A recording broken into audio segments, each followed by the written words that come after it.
paz do Senhor, tudo bem com vocês? Eu espero que sim. Que bom estar com vocês em mais um Café da Manhã com Jesus, em que vamos aprender mais da Palavra do Senhor, compartilhar com você o meu devocional, aquilo que Deus falou comigo e juntos vamos crescendo na graça e no conhecimento da Palavra de Deus.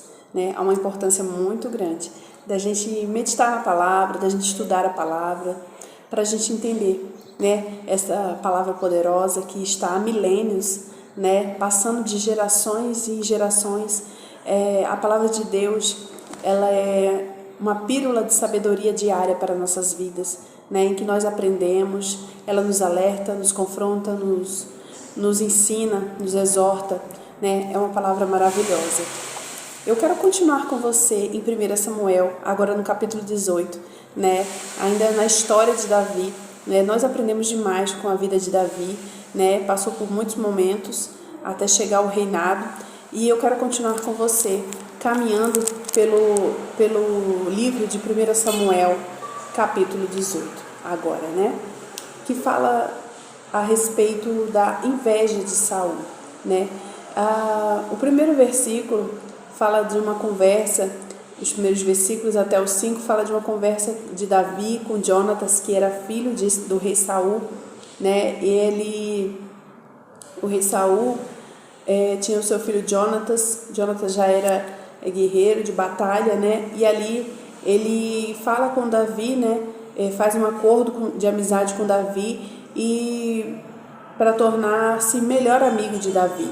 E ali ele tira seu manto, seus vestimentos, e deu a Davi sua túnica, até sua espada, seu arco, seu cinturão. Isso era algo muito importante para um homem, No caso, Jonatas pega aquilo ali e entrega para Davi, Nós vemos aqui uma bela amizade entre Davi e Jonatas, e muito isso nos ensina, E o versículo 5 vai nos falar: tudo o que Saul lhe ordenava fazer, Davi fazia com tanta habilidade que Saul lhe deu um posto elevado no exército.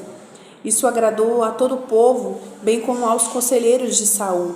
Quando os soldados voltaram para casa, depois que Davi matou os filisteus, as mulheres saíram de todas as cidades de Israel ao encontro do rei Saul, com cânticos, danças, com tamborins, com músicas alegres, instrumentos de 3 cordas. As mulheres dançavam e cantavam: Saul matou milhares, Davi dezenas de milhares. Saul ficou muito irritado com esse refrão e, aborrecido, disse: atribuíram a Davi dezenas de milhares, mas a mim apenas milhares. O que mais lhe falta, senão o reino? Daí em diante, Saul olhava com inveja para Davi. E no dia seguinte, um espírito maligno por Deus, apoderou-se de Saul, e ele entrou em transe em sua casa. Enquanto Davi tocava a harpa, como costumava fazer, Saul estava com uma lança na mão e atirou, dizendo: encravarei Davi na parede. Mas Davi desviou-se 2 vezes. Saul tinha medo de Davi, porque o Senhor o havia abandonado e agora estava com Davi. Então afastou-se de Davi de sua presença e lhe deu o comando de uma tropa de 1000 soldados de Davi, que Davi conduzia em suas campanhas. Ele tinha êxito e tudo o que fazia, pois o Senhor estava com ele. Vendo isso, Saul teve medo dele. Todo Israel e todo Judá, porém, gostava de Davi, pois ele o conduzia em suas batalhas. Aleluia. Este capítulo, ele vai até o versículo 30. É um capítulo maravilhoso, Mas o que eu queria destacar hoje, que fala sobre a inveja de Saul. Saul se afastou de Deus, E ali Davi, que estava passando pelo processo, depois de ter sido ungido a rei e ali ter matado Golias, Davi estava passando num processo. O processo que era necessário em sua vida, o treinamento. E quanto mais as coisas apertavam, melhor Davi se saía, porque Deus estava com Davi. né? Nós vemos na palavra que Saul, ele tentou matar Davi, Davi desviou 2 vezes. Nós vemos nesta palavra que ele então pegou Davi e colocou à frente da batalha, né?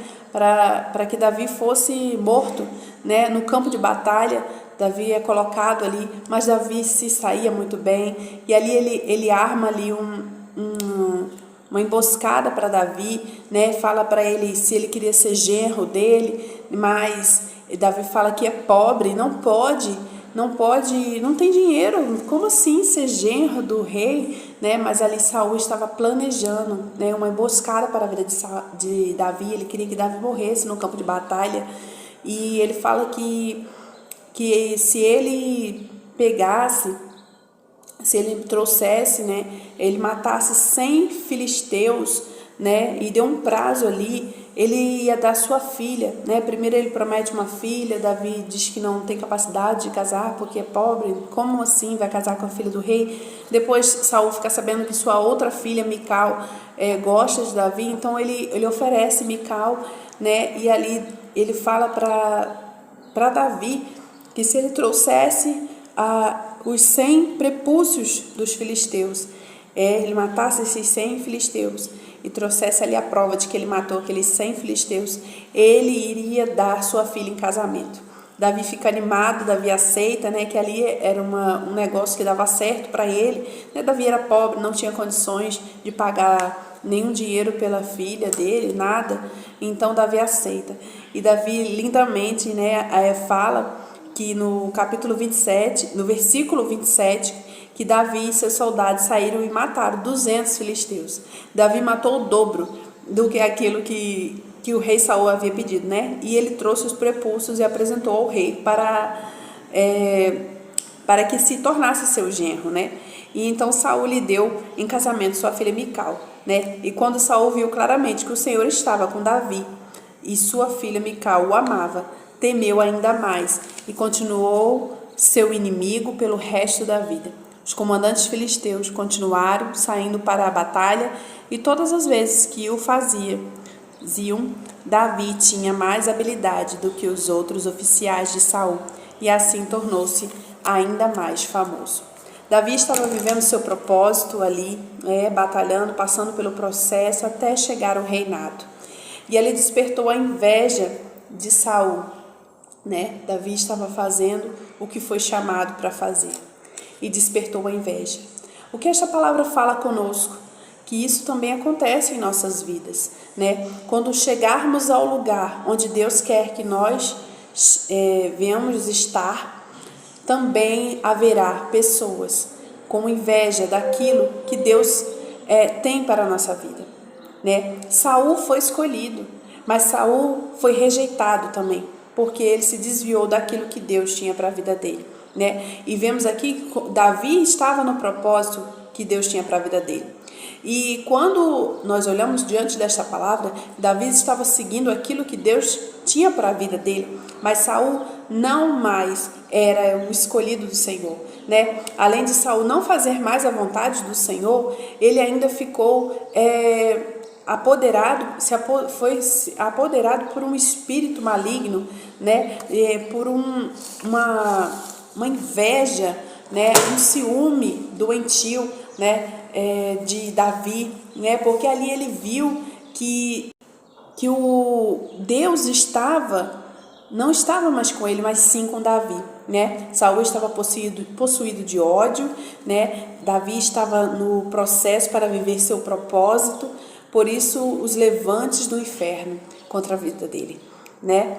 E Saul estava com uma inveja demoníaca da parte de um rei para um menino, né? Nós vemos nesta palavra, né, que Davi estava no caminho para viver o seu propósito, e ali vem os levantes para tentar pará-lo, vem os levantes para acabar a sua vida, né?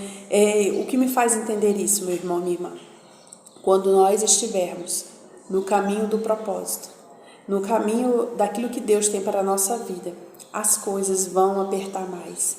Vamos passar momentos difíceis, dias bem complicados, vão ter levantes contra a sua vida, contra a nossa vida, vão acontecer perseguições, porque isso é o que a palavra nos diz, né? Quando nós nos levantamos para fazer a vontade de Deus, né? O inferno se levanta contra nós, porque ele quer nos parar, o inimigo quer nos parar, né? Ele não quer que nós pregamos a palavra, ele não quer que nós evangelizamos, ele não quer que nós semeamos a palavra. Vão se levantar até mesmo de nossa família contra nós, mas que nós venhamos aprender com Davi a seguir o nosso caminho, a seguir fazendo a vontade do Senhor, né? A prevalecer na vontade do Senhor até chegar no nosso propósito. Tudo isso é um processo, um treinamento de Deus que nós passamos para ver até onde nós aguentamos, né? Pode se levantar quem for, ciúme, inveja, mas que nós venhamos estar na presença do Senhor, se fortalecendo para vencer os dias difíceis do nosso processo. O processo é doloroso, muitas vezes é difícil, mas nós vamos vencer até chegar no final, no propósito que Deus tem para a minha e a tua vida. Amém? Eu espero que você tenha sido abençoado com esta palavra. Seja um missionário, curta, compartilha, se inscreve no canal e juntos vamos semear a palavra de Deus. Amanhã eu volto, se o meu Pai querido e amado assim permitir. Deus abençoe.